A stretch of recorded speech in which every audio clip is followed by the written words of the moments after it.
નમસ્કાર, આપ જોઈ રહ્યા છો TV9। હું છું હાર્દિક મોદી આપની સાથે એક મોટા સમાચાર। જ્યાં રાજકોટમાં રૂપાલાના વિરોધમાં ક્ષત્રિય સમાજની મહારેલી યોજાઈ છે તો કેસરી સાફા ધારણ કરી રેલીમાં ઉમટ્યા છે ક્ષત્રિય સમાજના લોકો। ક્ષત્રિય મહિલાઓ કેસરી સાડી પહેરી રેલીમાં જોડાઈ છે।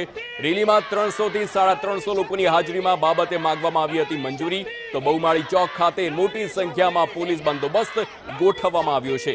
તકેદારીના ભાગરૂપે વોટર કેનન પણ તેમજ વાહનો પણ રાખવામાં આવ્યા છે તૈનાત।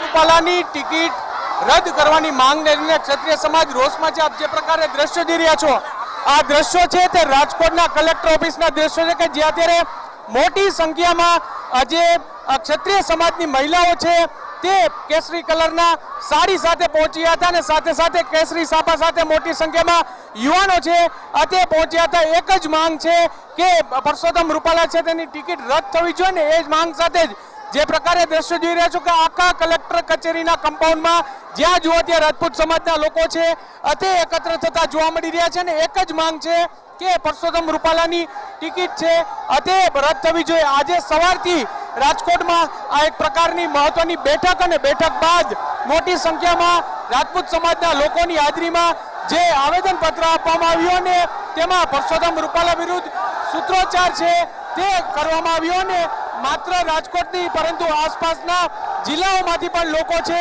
તે અહીં ઉપસ્થિત થયા છે અને તેમના દ્વારા આ ઉગ્ર વિરોધ છે તે કરવામાં આવ્યો છે। કોઈ અનિચ્છનીય બનાવ ન બને તે માટે પોલીસનો કાફલો છે તે પણ અહીં પહોંચવામાં આવ્યો હતો અને તમામ આગેવાનો છે તેમના દ્વારા આજે આવેદનપત્ર કલેક્ટરને આપવામાં આવ્યું છે અને પોતાની માંગ છે તે રજૂ કરવામાં આવી છે।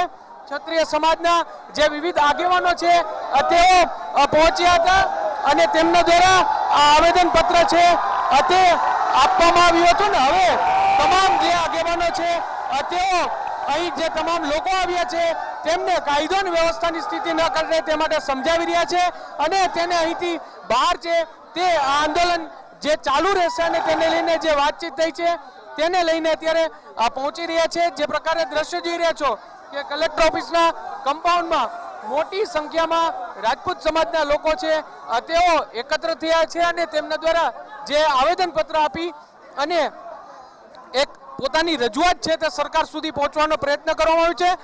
જે રાજપૂત સમાજ છે તેની એક જ માંગ છે કે પરસોત્તમ રૂપાલા છે તેની ટિકિટ છે તે રદ કરવામાં આવે અને તેને લઈને અત્યારે જે પ્રકારે જે ઉત્સાહ છે તે પણ જોવા મળ્યું છે ને એક વિરોધ છે તે પણ અહીં જોવા છે તે મળી રહ્યો છે। જે પ્રકારે દ્રશ્ય તમે અત્યારે જોઈ રહ્યા છો અને તેના પરથી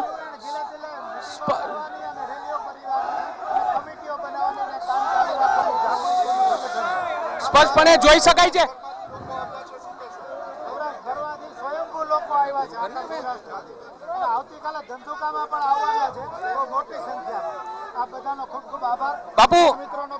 બાપુ શું કહેશો, કલેક્ટરને રજૂઆત કરી, શું મુખ્ય મુદ્દો અને મોટી સંખ્યામાં લોકો એકત્ર થયા છે?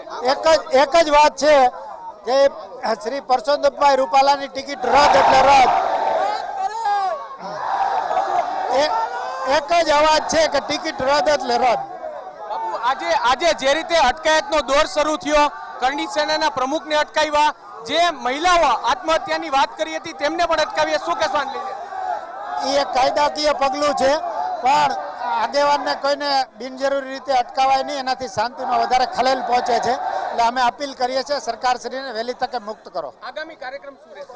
આ જ પ્રકારના કાર્યક્રમો બધા જિલ્લા અને તાલુકામાં ચાલુ રહેવાના છે। મહાસભાનું જે વાત હતી કઈ રીતે કેટલા દિવસમાં જશે એ બધી ગુપ્ત સ્ટ્રેટેજી છે પણ એટલે ગુપ્ત સ્ટ્રેટેજી છે તે કહેવામાં આવી છે ને મોટી સંખ્યામાં ક્ષત્રિય સમાજના આગેવાનો છે તે ઉપસ્થિત થયા છે અને એક જ માંગ છે તે કરી રહ્યા છે કે પરસોત્તમ રૂપાલા છે તેની ટિકિટ રદ થવી જોઈએ અને આગામી દિવસોમાં ગામડે સુધી આ આંદોલન છે તે ચાલુ રહેશે।